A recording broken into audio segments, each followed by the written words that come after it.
নিরাপত্তার শতভাগ নিশ্চিত করতে ঢাকা মেট্রোপলিটন পুলিশের সাইবার সাপোর্ট সেন্টার উদ্বোধন হচ্ছে আজ। এ নিয়ে বিস্তারিত জানাতে যুক্ত হচ্ছেন সহকর্মী হিমেল।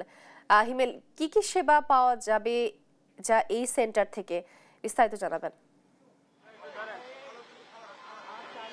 তো আপনি জানেন যে আজ ডিএমপি কর্তৃক ঘোষিত যে সাইবার সাপোর্ট সেন্টার কথা রয়েছে, সেই সেন্টারে কিন্তু আজ উদ্বোধনী অনুষ্ঠান রয়েছে এবং আমরা এই মুহূর্তে ডিবির যে কার্যালয় আছে সেই কার্যালয়ে অবস্থান করছি। অর্থাৎ ডিবি কার্যালয়ের যে অংশটি রয়েছে, অর্থাৎ রমনা পুরাতন থানার যে অংশটি রয়েছে সেই অংশে, অর্থাৎ সেই পাশেই কিন্তু আসলে সাইবার সাপোর্ট যে সেন্টারটি সেটি কিন্তু নির্মাণ করা হয়েছে।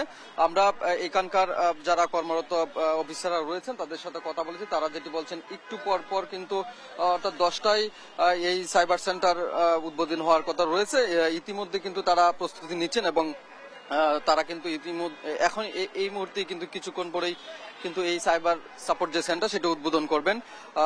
আপনি জানেন যে বাংলাদেশে যে ডিজিটাল ব্যবহারের যে পরিধি রয়েছে সেটি বাড়ার সঙ্গে সঙ্গে কিন্তু সাইবারের যে অপরাধ এবং অপরাধের যে ধরন এবং ঝুঁকি সেটি কিন্তু দিন দিন বেড়েই চলেছে এবং ব্যাংক অ্যাকাউন্ট হ্যাকিং থেকে শুরু করে আর্থিক লেনদেন এবং ভুয়া সোশ্যাল মিডিয়ার আইডি এবং ফিশিং সাইটগুলো যেগুলো রয়েছে এবং তারা যেটি বলছেন, বিশেষ করে যে নারীদের যে হয়রানি করা হচ্ছে এবং ব্যক্তিগত ছবি এবং যে ফাঁস করা হয় এবং আর্থিক যে জালিয়াতি রয়েছে সেই বিষয়ে কিন্তু আগে হচ্ছে ম্যানুয়ালি এখানকার যে সাইবারের যে অভিযোগ সেটি দেওয়া হতো, কিন্তু এটি আধুনিকায়ন করার জন্য কিন্তু তারা এই সাইবার সাপোর্ট সেন্টারটি চালু করেছেন। তারা যেটি বলছেন যে ডিবি অফিসের ভিতরে কিন্তু আসলে গিয়ে আসলে অভিযোগ দাখিল করতে হবে না। তারা কিন্তু এখন ডিবির কার্যালয়ের একদম পাশে, যেহেতু অর্থাৎ রমনা পুরাতন থানার পাশেই কিন্তু এই সেন্টারটি স্থাপন করা হয়েছে।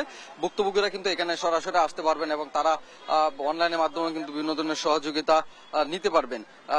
আমরা যেটি দেখছি যে উদ্বোধনী যে অনুষ্ঠান রয়েছে সেই অনুষ্ঠানের একদম সময় চলে এসেছে এবং এই মুহূর্তে কিন্তু এই সাইবার সাপোর্ট যে সেন্টার রয়েছে সেই সাপোর্ট কিন্তু উদ্বোধন করা হবে। রমনার থানার পাশে যে ডিএমপি রয়েছে সেই ডিবি অফিসের কার্যালয়ের যে সাইবার সাপোর্ট সেন্টার উদ্বোধন অনুষ্ঠান, সেই উদ্বোধন অনুষ্ঠানের আমার কাছে এই ছিল সর্বশেষ তথ্য।